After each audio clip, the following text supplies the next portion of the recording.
Hey everybody, just me again, Wayne. Now by the time you see this video, I might or might not have posted a video about how I fixed my Peavey Vypyr 75, which abruptly stopped working. It had a fuse that had gone bad, which apparently is sort of a common problem, at least on that first line of Peavey Vypyrs. And after I got it fixed, it sounded just as good as it ever did, and yet I have never been entirely happy with the sound that it makes. And it's got a lot of variations, but I've never been able to quite get the sound that I want. And maybe that's partly because there are so many amazing guitar tones out there that who knows what I want. But when I hear a guitar sound that just really blows me away, I do know that. And I know I haven't been able to get it from my Peavey Vypyr. So I thought, within my budget, which isn't that great, let's get a different amplifier. And what you're about to see now is the first of two parts of my deciding what amplifier to get. Now, I'm a Peavey guy from way back. My first guitar amplifier that made lots of sound was a Peavey Bandit 65, and I still have it. It still works just fine as a backup amp.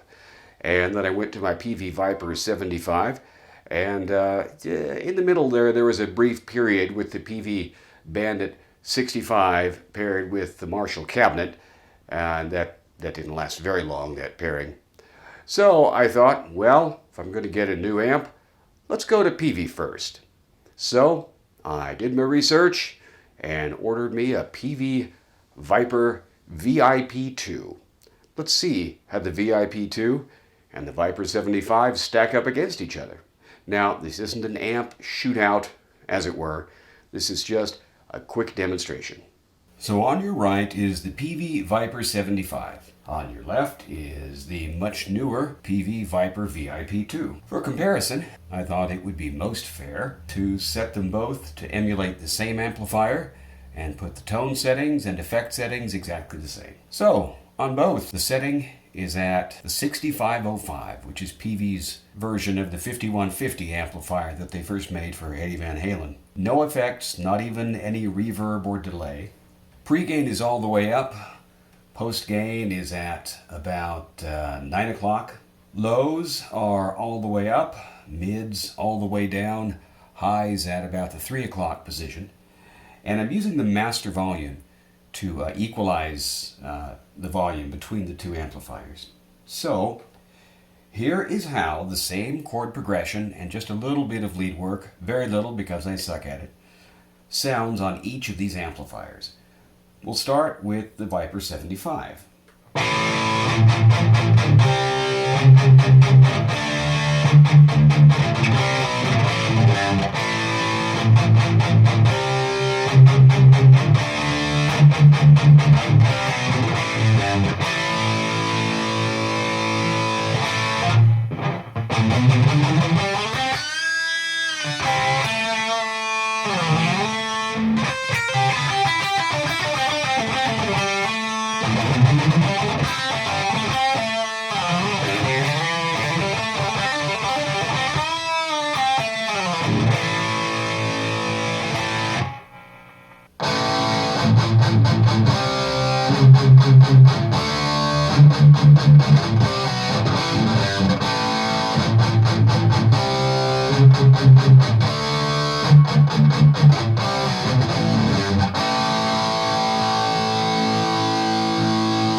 So, am I going to swap out my Vypyr 75 for the VIP2?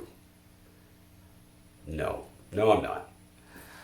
Because, although the VIP2 does have some pretty cool features, I like its ability to emulate several different instruments, it doesn't emulate them particularly well, in my humble opinion.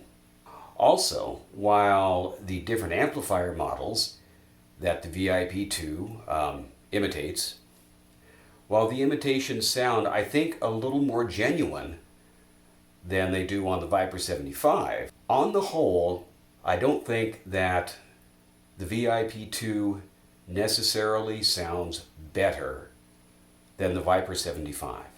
Now, it doesn't sound bad, and if you're in the market for something that's really cheap, surprisingly loud for 40 watts and very portable, and has a pretty wide range of stuff. I mean, the effects are cool.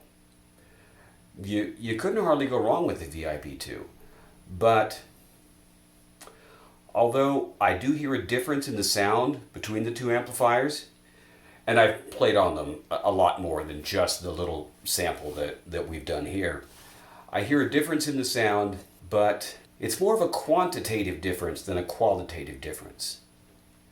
Or to put it another way, they do sound a little different, but I don't think that the VIP2 sounds better.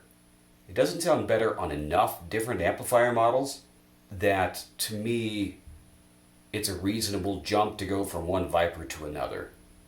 So I think as far as Vypyrs go, I'm going to stick with my Vypyr 75. Now, with the VIP2 out of the running, however, that leaves us two more amplifiers to choose between. I chose the two that have come most highly recommended online in general, and just from correspondence and comments with other folks that I know. Let's take a look at those. On your left, I'm sure you recognize the Boss Katana 100.